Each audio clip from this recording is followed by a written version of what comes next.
Good evening, everyone. This is the Town of Monroe Planning Board Workshop meeting. It is September 10th, 2020. Noreen, would you take the roll call and we'll go from there. Bonnie Franston. Here. Anthony Vaccaro. Anthony Vaccaro. Here. Lisa McQuaid. Here. John Allegro. Here. Jeff Manson. Here. Jason Sorinsky. Present. And Pat Shea is absent at this point. Okay. With that, we'll say the Pledge of Allegiance. You don't have to mute. I know we kind of don't do it in sync, but that's okay. What matters is that we're saying the pledge. So I pledge of allegiance to the flag of the United States of America and to the republic for which it stands, one nation, under God, indivisible, with liberty and justice for all. For all. Thank you, Jeff. Thank you, John. We just have one item of business we have to take care of before we open up the Monroe Commons public scoping session. That's Berchtold subdivision. Is this an extension that we're granting? That is what they're looking for, yes. Ashley, I don't know how if Caleb is on there. Is Caleb there, Sean? He is. I can promote him. And then after Caleb speaks, Ashley can guide us as to what we should do and what the length of the extension is. Hi, how you guys doing tonight? Hi, Caleb. Yeah, we're just going towards a just a quick extension. We have basically everything done. We're just in the process of finalizing some minor legal issues with the driveway easement. So the plan is all done. We're just going through the minor motions. So we anticipate having it done hopefully by the end of the year. Okay. Ashley, what are we able to do at this point if we extend the approval? So you're able to give a 90-day extension, but the way I would advise doing it is to always do your extension to a meeting date. That way, in the event you would need a future extension, you'd be able to do it at that meeting date. So that would be to your meeting in November 17th, because the 90 days would be December 7th, and that falls in between your December meeting. So. Okay, so the extension is to? November 17th. November 17th, and that's for final? It's an extension of the conditional final subdivision approval. Okay. So with that, I'll make a motion to extend the approval of the Berchtold subdivision to November 17th, 2020. May I have a second? I'll second. We'll say Lisa. And if you would do a roll call, Noreen, vote. Bonnie Franston. Aye. Anthony Vaccaro. Aye. Lisa McQuaid. Aye. John Allegro. Aye. Jeff Manson. Aye. Jason Sorinsky. Aye. And Pat is absent. Okay, so with that, the motion carries. Thank you, Caleb, for that. I imagine you're going to stay on for the next agenda item. Yep. So the next agenda item is Monroe Commons, section block and lot number 2-1-10 on Ninja Road. That's me, right? I start writing? So Deborah, you can start. Okay. And we're going to officially open the public scoping session by taking another roll call. Noreen, so if you just call out our names. Bonnie Franston. Present, and aye. Anthony Vaccaro. Aye. Lisa McQuaid. Aye. Present. John Allegro. Here. Aye. Jeff Manson. Aye. Jason Sorinsky. Did we lose Jason? No, I'm here. Aye. And Pat is absent. Nope, No, Pat's I'm here. here. Oh, Pat is here. Thank you. So with that, we can. Pat, was that an open aye? Did Pat vote? Aye. So we are going to open the public scoping session. So for the benefit of the public who are present, my name is Bonnie Franson. I'm the Planning Board Chairwoman of the Town of Monroe Planning Board. In attendance are the planning board members that you see on our Zoom meeting. We also have the various town consultants who are involved in our process of reviewing the Monroe Commons project, the environmental review, which includes Burke, Mealy, Golden, Norton, I probably said that out of order, Ashley Torrey's here, McGoey, Hauser, Nedsel, Sean Arnott, our engineers here. Our consultants also include AKRF, Nina Peak and Aaron Warner are here. From Weston and Sampson, we have Frank Getchell. From Clough Harbor and Associates, we have Dave Tompkins present. And Karen Arndt, I don't believe I see her, but she also is part of our group, and she's performing the landscape review. So I do want to note that the consultants have been reviewing a draft scoping document, and Ashley, our attorney, will describe that in more detail what that is. They have prepared comment letters, and revisions are proposed that would be integrated into the draft scoping document along with any public comment. And for those who are listening, the Monroe consultants' comments on the draft scoping document are available on the town website. They've been posted there along with the proposed site plan. If there's time at the end of the public comment period, we will allow time for the consultants to highlight some of their comments. And planning board members, you can ask some questions or clarifications or general questions about process. As far as the ground rules for the public comment period portion of this meeting, we're going to give everyone an opportunity to speak. We will call the names or the phone numbers from the list of participants or attendees that we see on the screen. Everyone is going to be muted until it's their time to speak. I do have a stop clock. Everyone will be given 3 minutes to speak, and you'll be timed with a stop clock, and we'll try and let you know when your time is getting close to expiring. And please try and speak slowly because this recording is being done by a stenographer who's doing a verbatim transcript of the comments. And so it helps her as far as being able to take that transcript. If there's additional time after we've gotten through all the speakers, we'll consider allowing additional repeat commenters.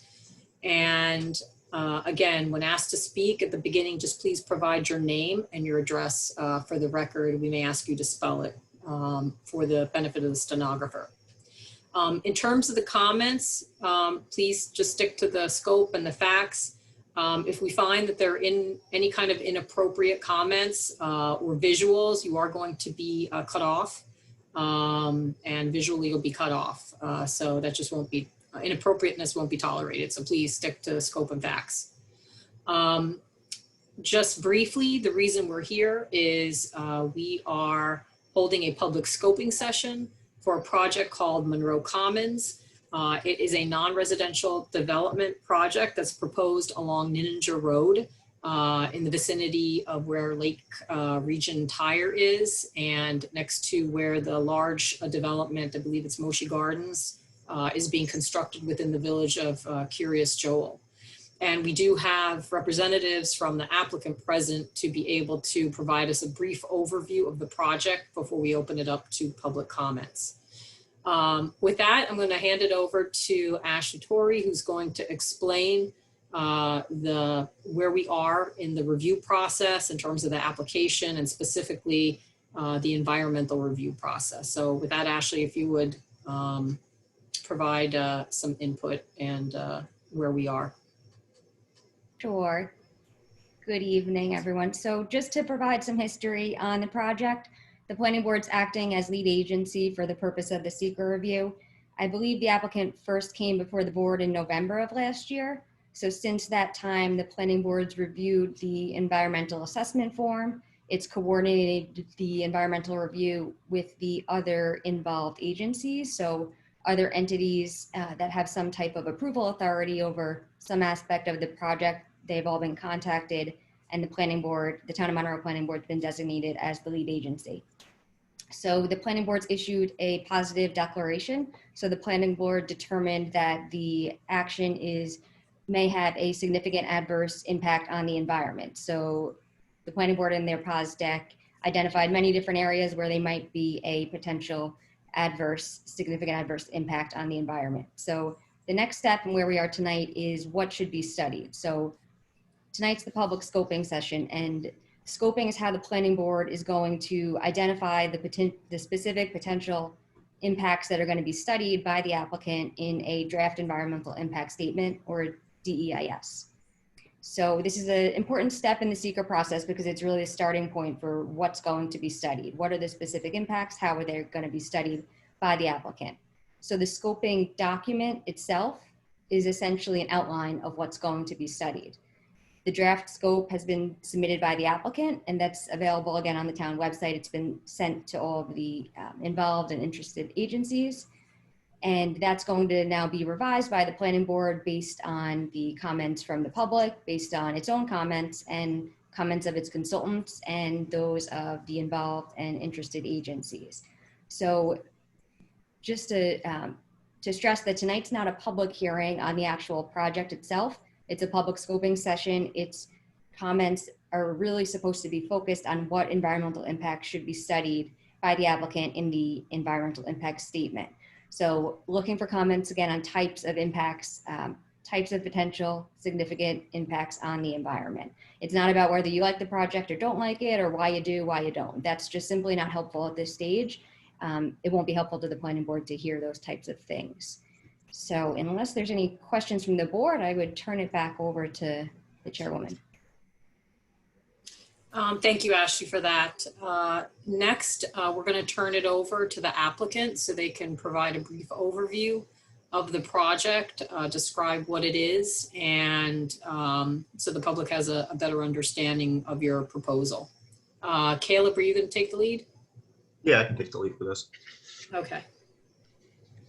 I just want to say first off, good evening to all. I'd like to thank the board for giving us the opportunity to do this public scoping session. I'd first just like to give a brief introduction of those who are present here with me. I'll introduce myself. My name is Caleb Pavelski. I work for Peters Eckenthau Engineering Surveying. We are the project engineers for this.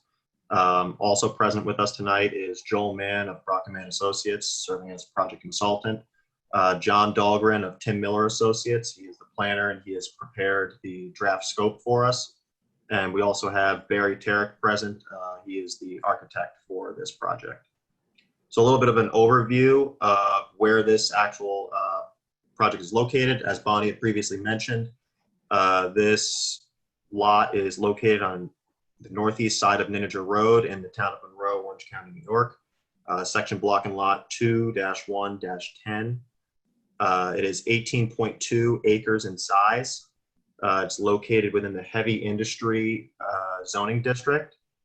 Property is adjoined to the west by the Village of Curious Joel, Town of Palm Tree municipal boundary, and to the north by the Village and Town of Woodbury municipal boundary. As Bonnie previously mentioned, also to the west of the project is the ongoing Voyo Moshi Gardens development. The existing conditions of the property currently are wetlands. There are wetlands and woodlands, excuse me. There are wetlands present on the southern end of the property with the EAF mapper identifying a Class C stream present. As you venture farther into the property, elevations rise, wetlands disappear, and as mentioned, the elevation will rise as you go through the back.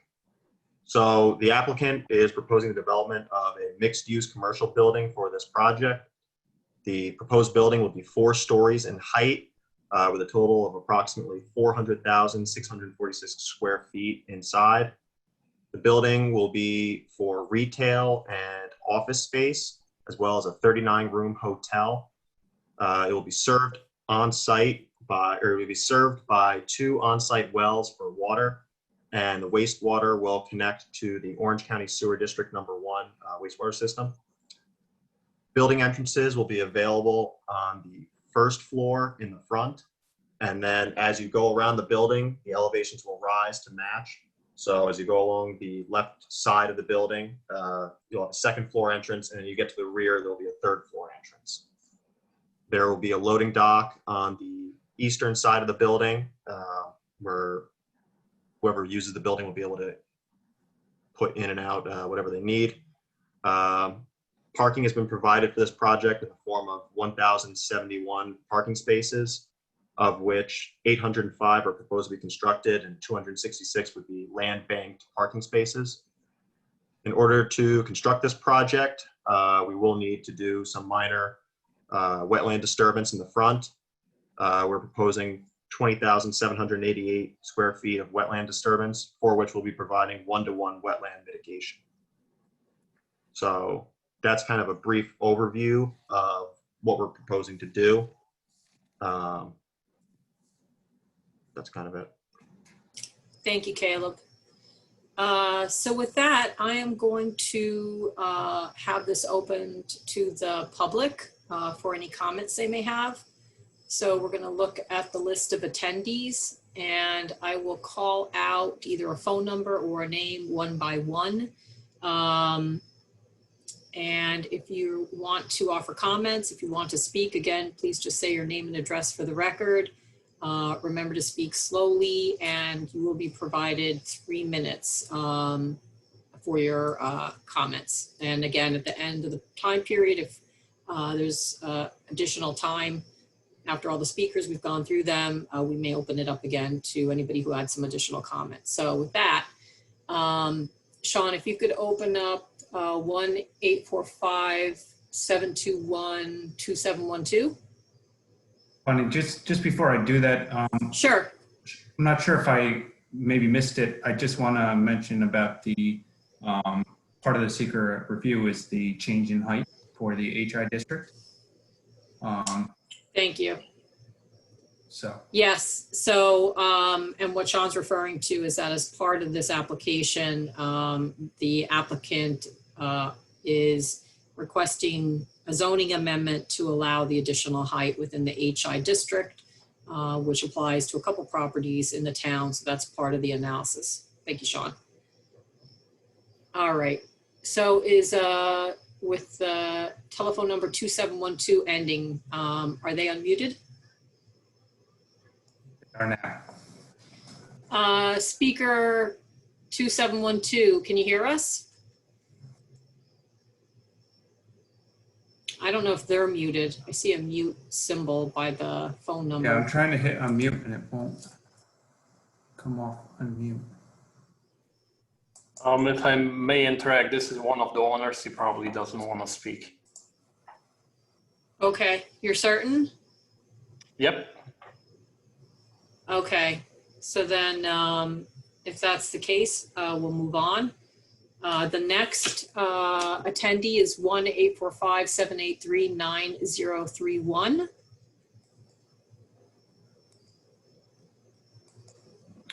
Again, they won't unmute. Joel, is that someone else that you recognize? Or that's probably Ward. That's Ward Brower. Oh, there you go, Ward. Hi. Yes. How you doing? Good evening.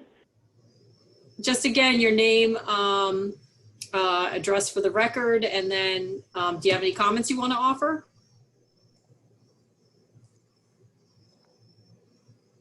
I think Ward's muted again. No, I don't know if I'm hitting it at the same time as him, but. Okay. Can you hear me now? Yes. Okay. Ward Brower, Town of Monroe Conservation Commission. Just two questions, really. What's the occupancy rate of these rooms in the hotel? And as far as the wetlands replacement, that's a one-on-one basis, and that's, where is it located? Next to, adjacent to the existing wetlands, or where? So I don't know if we're going to necessarily respond to comments. Maybe we'll take them all at the end, Ward. Okay. We're really just looking for comments on impacts. If Caleb can, we can put those all together. And if there's time, we'll go through some of those. Maybe you'll note them, Caleb, for the record. But we'll still note those comments and see how they fit into the scoping document, Ward. Thank you. Anything else, or that was it? That's it for now. All right, thank you, Ward. All right, the next person, actually, I know that we can skip is Annika. She's from my office, so she's just listening in to the public scoping session. And then below Annika is Christopher Gerver.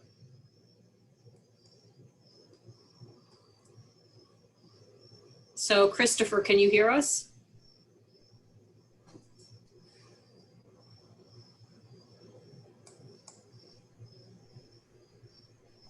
You'll need to unmute yourself.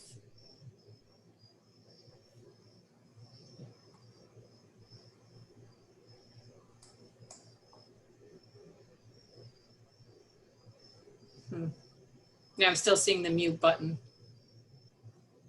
Trying to unmute, but it won't come off on off mute. In the chat.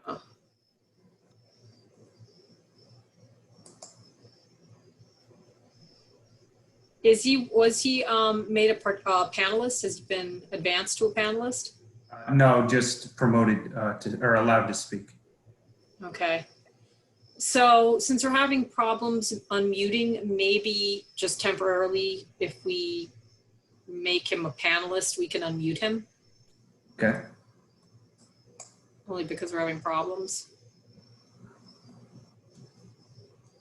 Christopher, are you able to unmute yourself?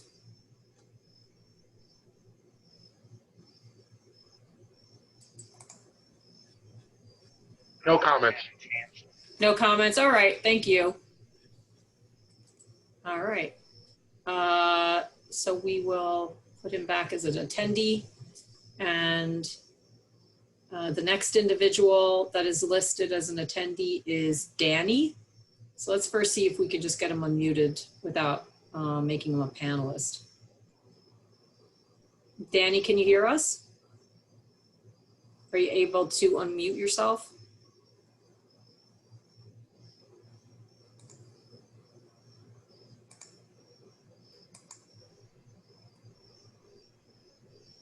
So I think, again, we're having the same problem, so maybe we'll make him a panelist.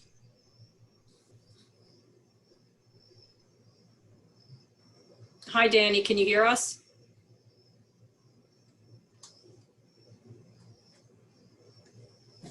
You have to mute yourself.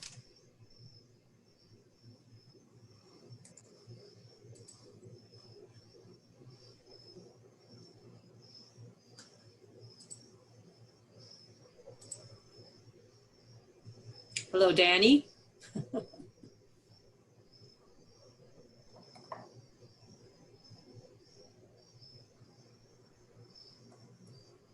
If you're trying to If you want to speak, there should be a microphone next to your name there with a slash Right. through it that you could click that to unmute yourself.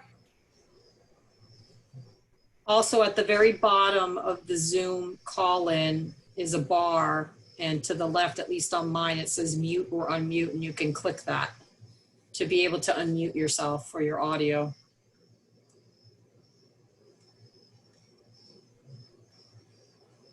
And I think if we can't do this, then we'll come back to Danny.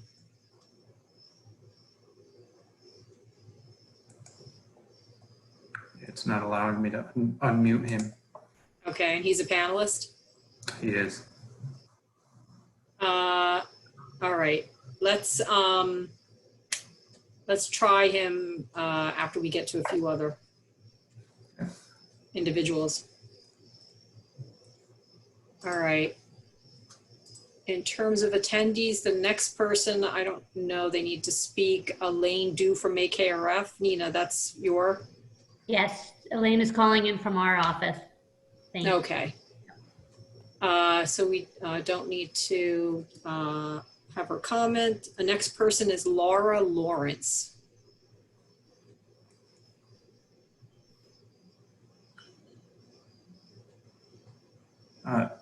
Zoom came up with a box that I have to promote her to panelist. The allow to talk is not available since she's using an older version. Okay.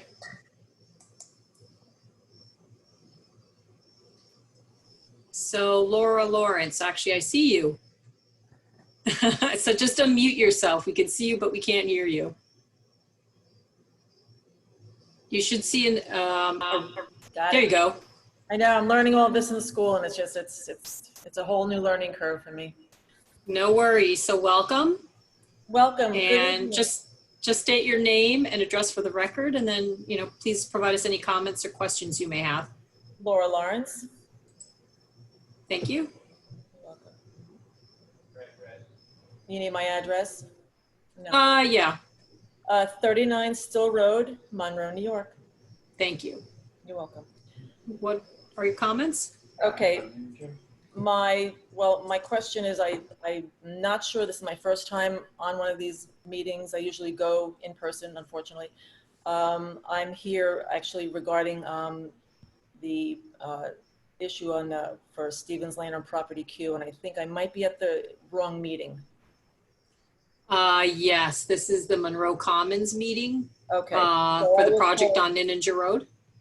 Okay, that's what I thought. So I will call down tomorrow to the village. I'm at the wrong meeting, so all right. Thank you. Okay. All right. Thank you, Laura. Thanks. Bye. Good night. Okay, so after Laura was Lipa Deutsch. Did Lipa want to speak? Hi, Lipa. Do you have anything did you want to speak or comment? I don't think so. I think he's just watching. Okay.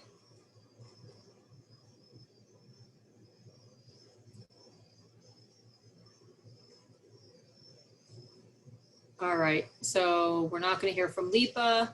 I don't see, is Danny still anywhere? I don't see him. I don't see him either. Okay. And everyone else, we have checked in with in terms of whether they want to offer public comments. So unless someone, we'll keep an eye and see if any other attendees join us. But I think at this point, since we do have some time, I would ask that our consultants, if they would kind of provide some highlights of their review with regard to the draft scope and maybe some of the items that they think should be added to the draft scope and evaluated based on their review. And so I'll first open it up to Aaron and Nina in terms of if you want to bring anything to the board's attention. Yeah, thanks. So I actually prepared some remarks. I wasn't sure how many folks were going to speak, and you wanted it brief, so I am just getting on some highlights, if that's okay. Sure. So good evening, everybody. I'm Aaron Werner. I'm a planner with AKRF's Hudson Valley office. As you've heard tonight, we're part of a group of consultants is brought on by the town to assist with reviewing this application, including technical review of several analysis topics that are included in the draft environmental impact statement scoping document.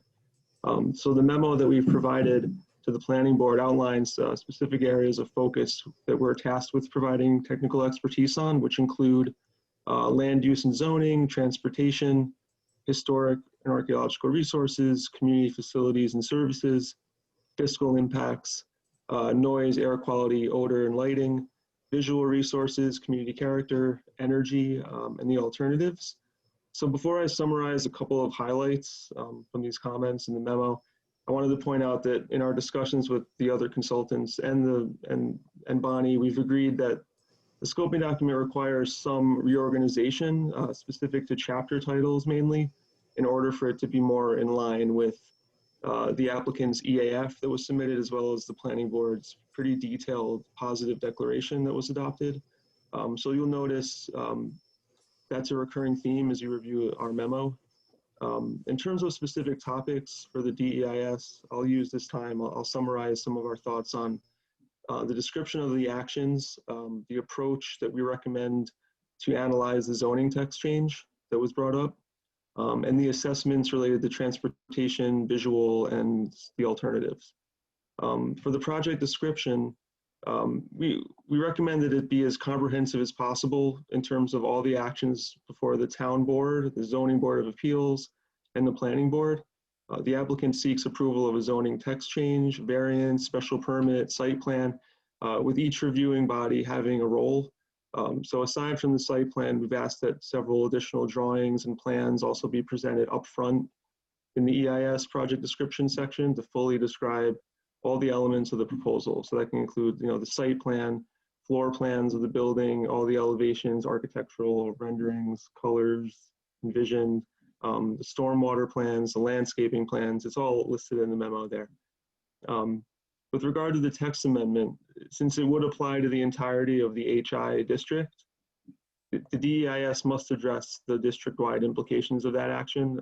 So we're recommending that in the DEIS and in the scoping document, a new chapter be added, which would discuss this particular action.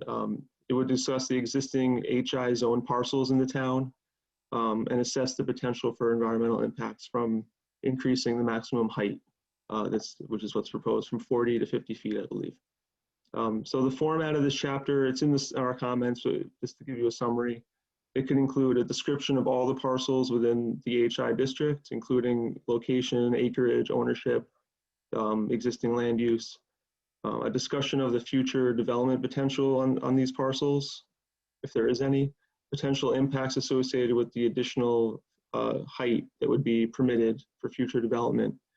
And the discussion of those impacts, it can be limited to what's relevant. Not everything would apply, but obviously land use, zoning applies, visual could apply, utility demand, etc. So that's how we think that should be addressed, and that's typical for EISs that have an action that's outside of just the project site. For transportation, we're asking that, for one, the build year needs to be accurately described. Currently, it's listed as 2008. I think it just might have been a typo or it's an outdated scope. We've also requested several study area intersections be added to the traffic impact study. And most importantly, a detailed data collection plan should be presented to the town before any work begins to properly account for what are normal baseline conditions in light of the atypical traffic situation that we're currently seeing with the pandemic. On the visual front, potential impacts of the project should be illustrated with renderings, photo simulations that will accurately reflect the height, dimensions, physical placement, architectural materials, colors, window glazing, etc. for the project, and potential impacts on visual and aesthetic resources. For that visual impact assessment, again, we don't think that work should really begin formally without the planning board's input on specific vantage points to be used for the study. Where in the town can you see the site? Are there special conditions or certain locations that are maybe you didn't think of when you originally were scoping this? So a plan should be presented that outlines those particular vantage points. We also, if you look at the memo, we also recommended the same for the noise study. I didn't include a summary here, but noise receptor locations should also be presented to the town before they begin. And on the alternatives, lastly, I'll just talk about a couple of thoughts we had in consultation with the other consultants. In addition to the no action, which is already covered in the scope, we're recommending an as of right alternative be added, which would assume the same mix of uses as the project, but would comply with all dimensional requirements of the zoning. There would be no zoning text amendment, no variances, and all the other applicable sections of the town zoning code would be complied with, including parking. The alternative could be developed with the required number of parking spaces, therefore there would be no land banked or deferred parking under that alternative. And also we thought of a multiple building alternative concept, which would be assuming the same mix of uses, but maybe within more than one building, 2 or more buildings to accommodate what's proposed. So that's a snapshot of our comment memo. It's several pages, there's a lot of comments. I'm sure you'll have questions as you all go through it, but I just wanted to give some highlights. Thank you, Aaron. Nina, did you want to add anything? No, I think Aaron's captured ACARES comments accurately. Thank you, Bonnie. Thank you. Next, why don't we have Frank Getchell, if you want to just give a highlight of what you're reviewing and then any highlights of that review. Yes, good evening. Frank Getchell, I'm a hydrogeologist as part of the team. And so I've been concentrating primarily on the water resources and the geology related to groundwater. So I focused primarily on a scoping document that was looking at impacts on those resources.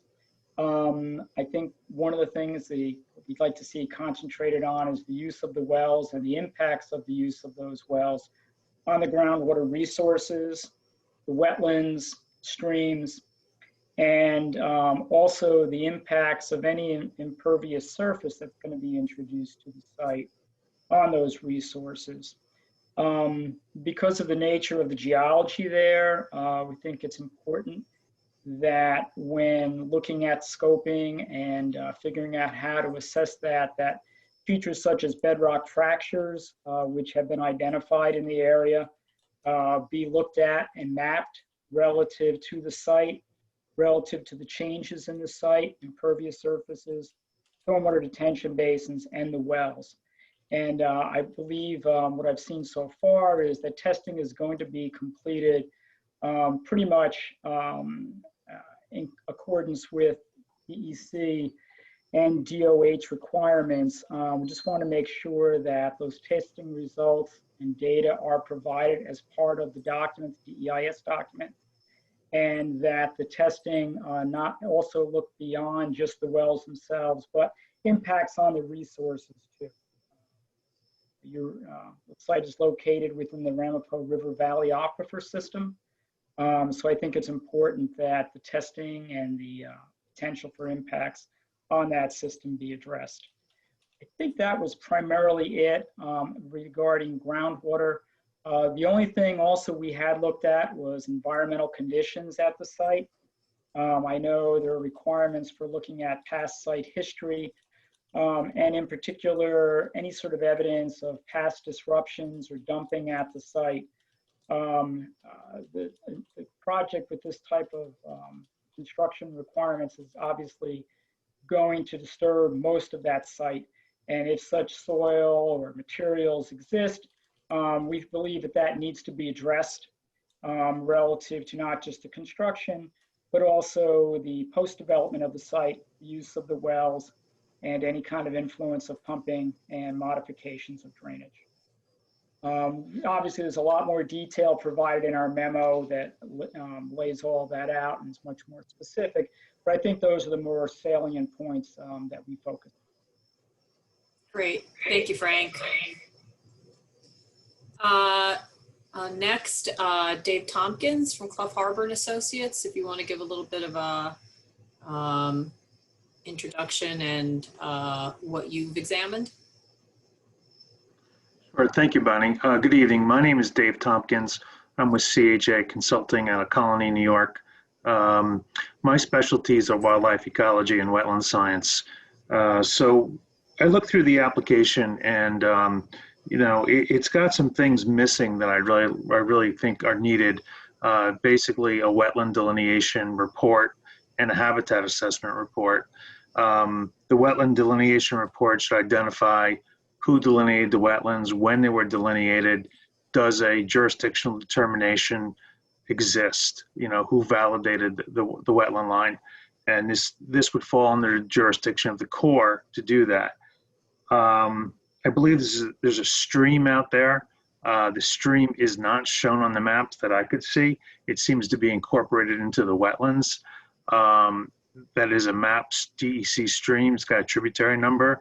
I'd like to see some measurements on that, some field data sheets as to bank width, flow, etc. The habitat assessment, you identified one bat species as being in the area. There's also several other species that are in my memo. I believe the wetland is an emergent, partially an emergent wetland. Anything in Orange County that's emergent technically has to be evaluated for bog turtle habitat. So there's some things missing there, but I think the production of a wetland delineation report and a habitat assessment would answer a lot of those questions. I am concerned, some of my concerns about the project are how you've automatically, taken over 20,000 square feet of wetland. In my experience, there's usually a process in getting permits for wetlands, and you've got to demonstrate avoidance, minimization, and then compensation. I think it's a little premature to already say you're going to do one-to-one mitigation, because that may not be true. That ratio could actually be much, much higher, okay, depending upon the quality of the wetland, which bears fruit from the habitat assessment. So I think, the whole permitting issue is going to tie back to the wetland delineation report and the habitat assessment. I did have the same question as the other gentleman before. Where are you proposing the mitigation? We don't have to get into the details of the mitigation project right yet, but it should kind of be conceptually visualized out. Where is it going to be? Is it available? You just can't fill almost half an acre of wetland and just say we're going to mitigate, and not identify where.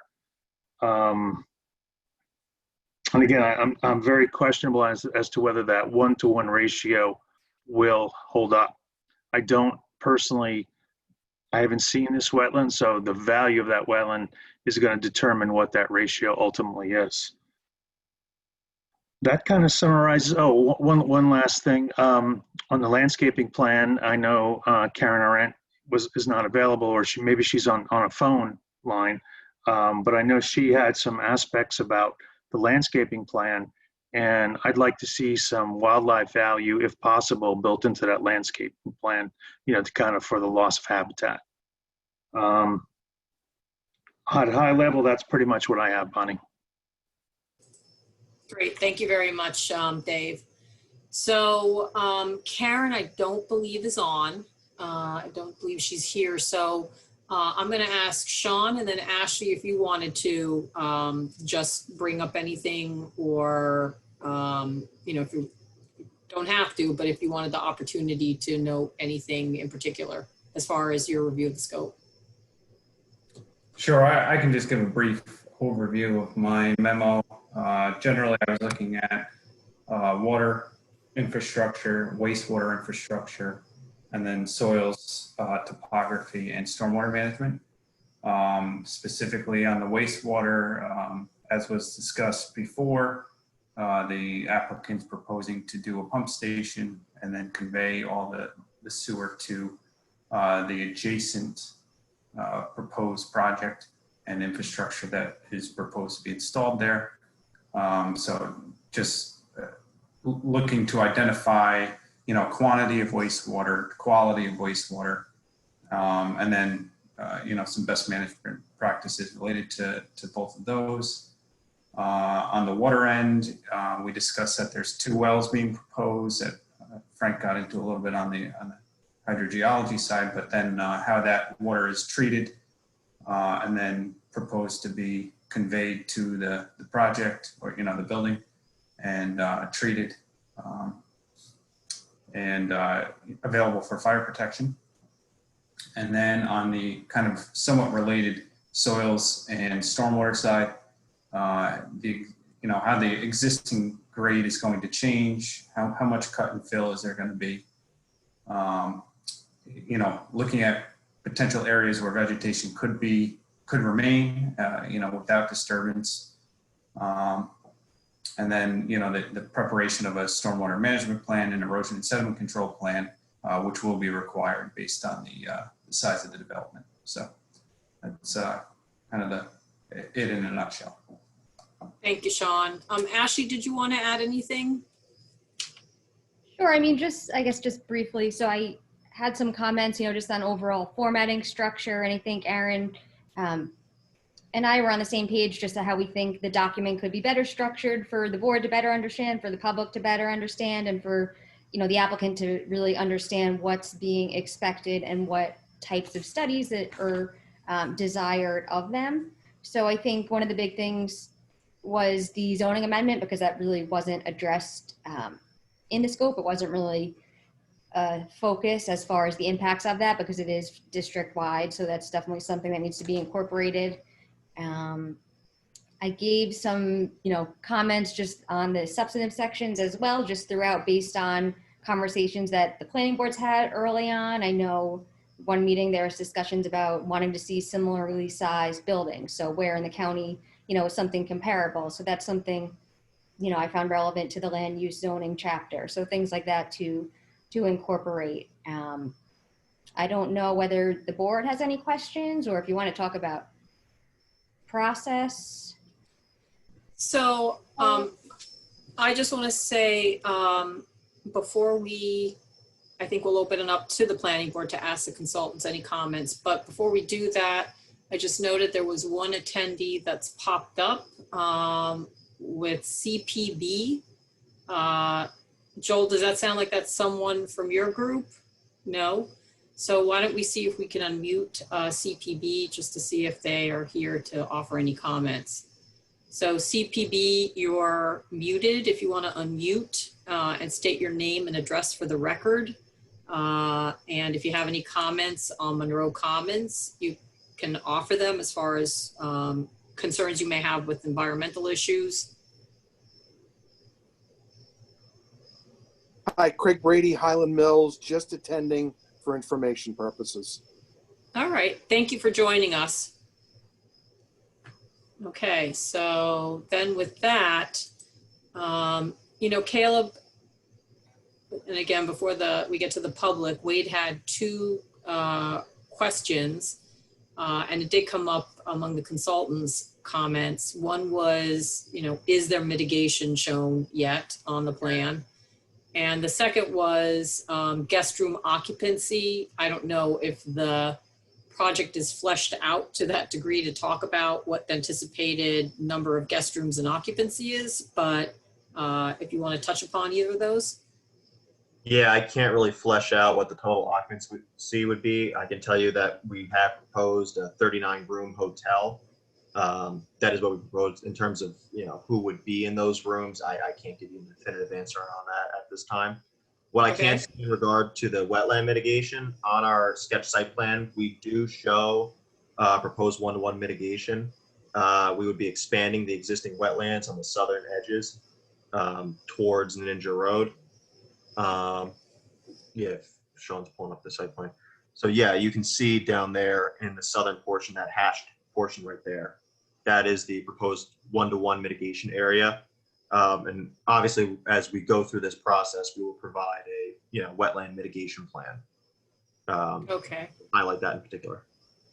I saw that Barry may have kind of raised his hand. I don't know if you wanted to say anything about the hotel. You need to unmute. Ta-da. Okay. Hi, Barry Tarek, architect. The only thing I wanted to offer about the hotel occupancy at this time, though the 39 rooms and are different suite arrangements, each of those suites is set up for a double occupancy. Each one bedroom, 2 beds. Every one of the 39 rooms is set up for that. So I guess we're talking about 78 occupants. Okay, thank you. Okay. So I think that gets to Wade's comments that he had raised. So I'm going to allow the planning board members, if you just want to raise your hand, so that we know who's going to speak first. If anybody wants to ask any questions of the consultants or the applicant for that matter.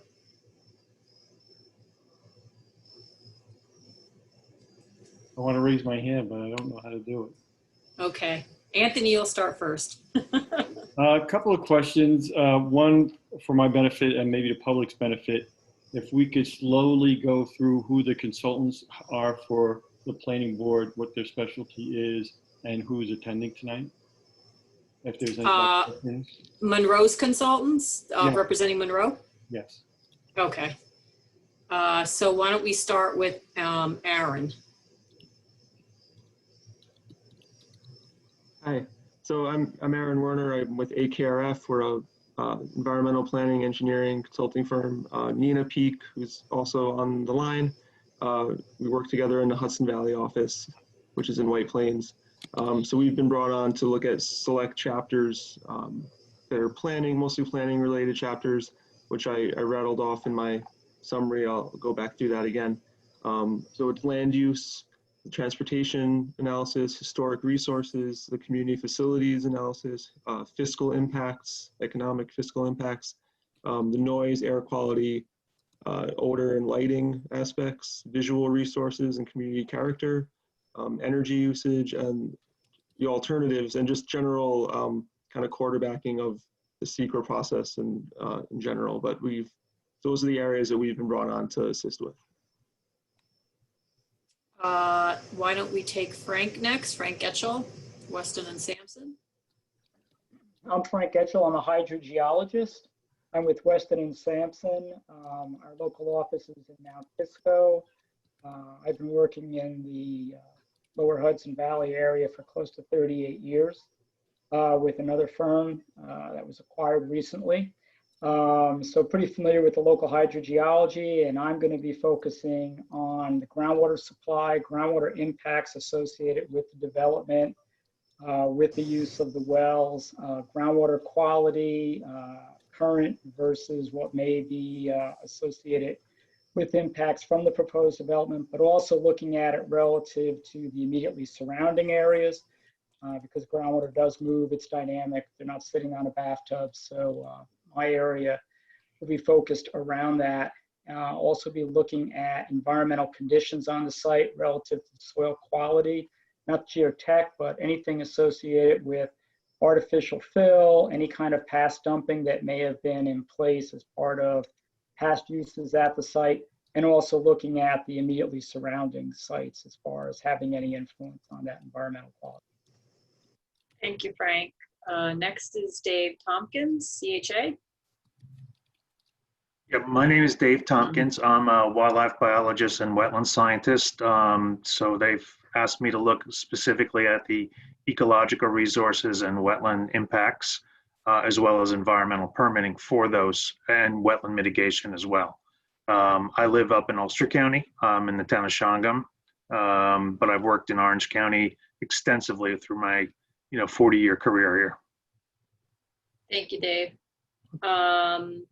Everybody knows Sean, but maybe Sean, again, for the benefit of the public, although I don't think there are many people on, why don't you just quickly say who you are and who you represent? I'm Sean Arnott from McGoey Hauser Netzel, the engineer for the planning board. Generally, for the scope of the review for SECRA, I was looking at water, wastewater, kind of site elements, and then the stormwater side, grading, erosion and sediment control, and I'll be reviewing the SWIP, which is a stormwater pollution prevention plan. So thank you. And Ashley, real quick, just introduce yourself again. Sure, Ashley Torrey, Berkmilly, Golden, and Naughton, and we're the attorneys for the planning board. So legal issues and really the SECA process coordinating, we'll be working with AKRF on that as well. Okay. Thank you. Anthony, do you have any more? Yeah, two things. One is, do we have a traffic consultant, and why aren't they here tonight? We do, and we voted that at a prior meeting, and AKRF is doing the traffic. Okay. And then the other thing, and I'm not sure which consultant would look into this, but I know this was a discussion early on. One of the things that the applicant is proposing to offset runoff requirements and impervious surface is pervious paver stones. And I have questions about that in terms of the life expectancy and how that really does mitigate for or replaces impervious areas into that. So, yeah, so Anthony, there was, I think, a letter that came from Ben in terms of pavers, and then related to impervious versus whether it's pervious, lot coverage. And as far as impervious surfaces, durability, the engineering aspects of it, that would be Sean reviewing that. Okay, thanks. Thank you. Anybody else? Members? Yes, Bonnie, I had my hand up, but I know we're still early on in the process here, but has there been any early indicators that a phase 2 study would be necessary for this? That would be directed to, you're talking about a phase 2 environmental site assessment? Yep. This is pretty early on. I know. We don't have anything at this point. Frank, do you want to speak to that? Hi, Jason. When we looked at the documents provided so far, we did provide comments indicating taking a look at the site history. And regarding that, I think we're supposed to be doing a site visit sometime in the near future, looking for evidence of past dumping, filling, what have you on the site, and asking the applicant that if such information or evidence is there, that some kind of sampling be done. That would be your phase 2. And also with respect to that, we were also requesting as part of the memo that when the testing is done on these proposed supply wells, that they also be sampled and submitted for analysis. So I think that's going to cover pretty much where you want to, with any concerns that might arise. Okay, thank you. And I'll add to that, just that in talking with Frank and the other consultants, we recommended that hazardous materials in general be kind of covered under a construction chapter in the document, which would summarize, past uses, like Frank said, and then anything that would be required as part of construction. Usually remediation goes hand in hand with construction. So that's where we're requesting that be covered. Great, thank you. Sorry, I didn't see you, Jason. I had my list on attendees because I was keeping an eye on the public to see if anyone was joining us. It's all good. I got a microphone and I think I know how to use it, so thank you. Anybody else? You can just unmute yourself. A follow-up question for the traffic. RKF is doing the traffic. Yes. Did they have anything to say about what they're going to be focusing on?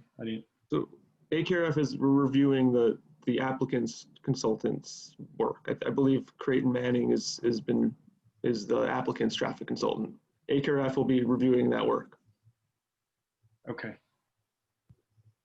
Yeah, I think in particular, what we came away from in an initial discussion with the consultants that somehow needs to be reflected if they haven't taken any traffic counts yet is the fact that we are dealing with COVID right now.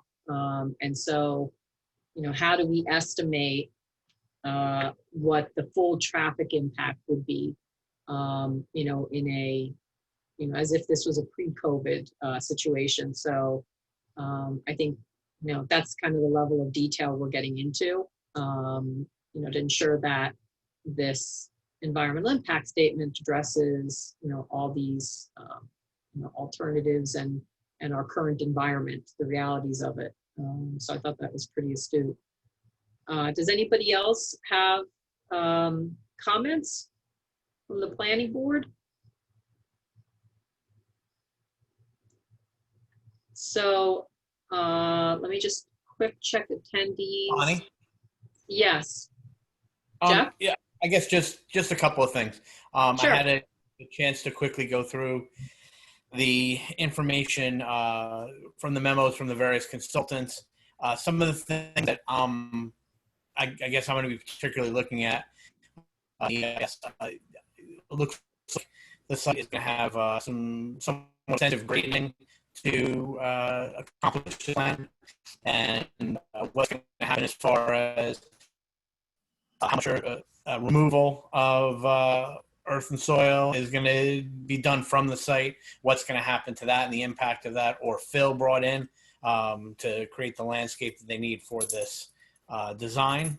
Something that came up in a couple of the things is how to accomplish some tree preservation on the site, and also some screening, I guess, along the front of the site.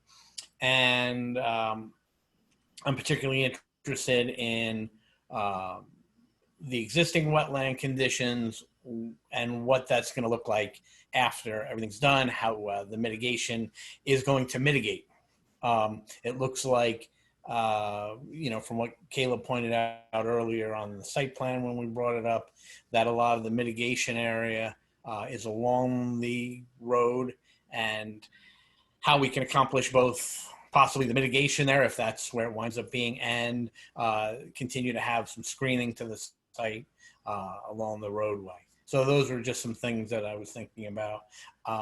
I was particularly interested in AKRF's comments about looking at either looking at the situation both without any changes to the zoning law or any variances that might be to tell us what it would look like if they were working within those strictures, if that's what needs to be, and also the possibility of a multi-building alternative.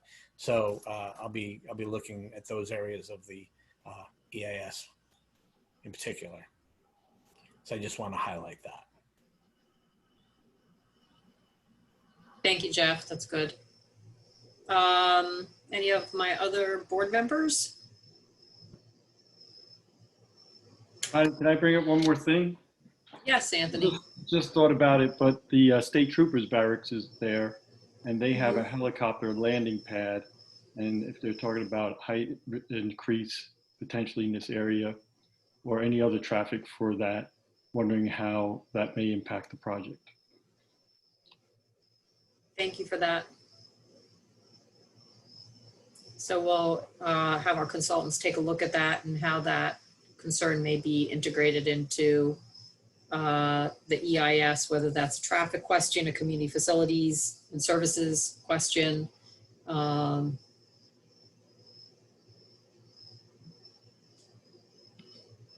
Anything else, everyone? So I think with that, Ashley, I would ask, should we close the public scoping session, but leave for now the time period open to receive any kind of written comments for at least 10 days or so? Yes, I think that makes sense. You could leave, you could close the public scoping session, except you will receive comments for 10 days. I think that falls on a Sunday, so it would be that Monday, the 21st would be 10 days. Okay. And then I could work with Noreen to get something posted on the website, to some kind of notice on the website, letting people know that you'll receive written comments through then. Okay. So before we close the public scoping session, does anybody have anything that they want to add? Any last thoughts, either applicant, consultants? Everybody's good? All right. So I would like someone to make a motion that we close this part of the public scoping session and process, but that we leave the time period open to receive by email or mail or drop off written comments to the town by September 21st at 4 p.m. That's when town hall closes. So could someone make that motion? I'll make that motion. Okay, that's Jeff. May I have a second? Second. That's John Allegro. Green, could you take a vote, please? Roll call. Bonnie Franson, Aye. Jeff Manson, Aye. Anthony Vaccaro, Aye. John Allegro, Aye. Lisa McQuaid, Aye. Pat Shea, Aye. Jason Storinsky. Aye. Thank you. So with that, we have closed this part of the public scoping session process. Thank you everyone who participated. Thank you to all our consultants who are representing the town, planning board members, as well as thank you to the applicant for being present to listen to the comments, and any public members who came and attended and provided their comments. This Zoom meeting will be available for viewing, Maureen, on the town website. Yes. So if there's anybody who couldn't attend, they can also watch this Zoom session. And at our next available planning board work session, when we can address this on the agenda, the intent is to have a revised draft scoping document that addresses and integrates all the comments raised by the consultants and anything raised by the public. And then ultimately, we will adopt it within the timeframes that were agreed to with the applicant. So thank you very much, all. We will be talking to you all soon. Have a great night. Thanks, Bonnie. Thank you all. Motion to adjourn. Motion to adjourn. I'll make a motion to adjourn. May I have a second? Second. All in favor? Aye. Aye. All right. Motion carried. Good night, folks. Thank you. Good night. Bye.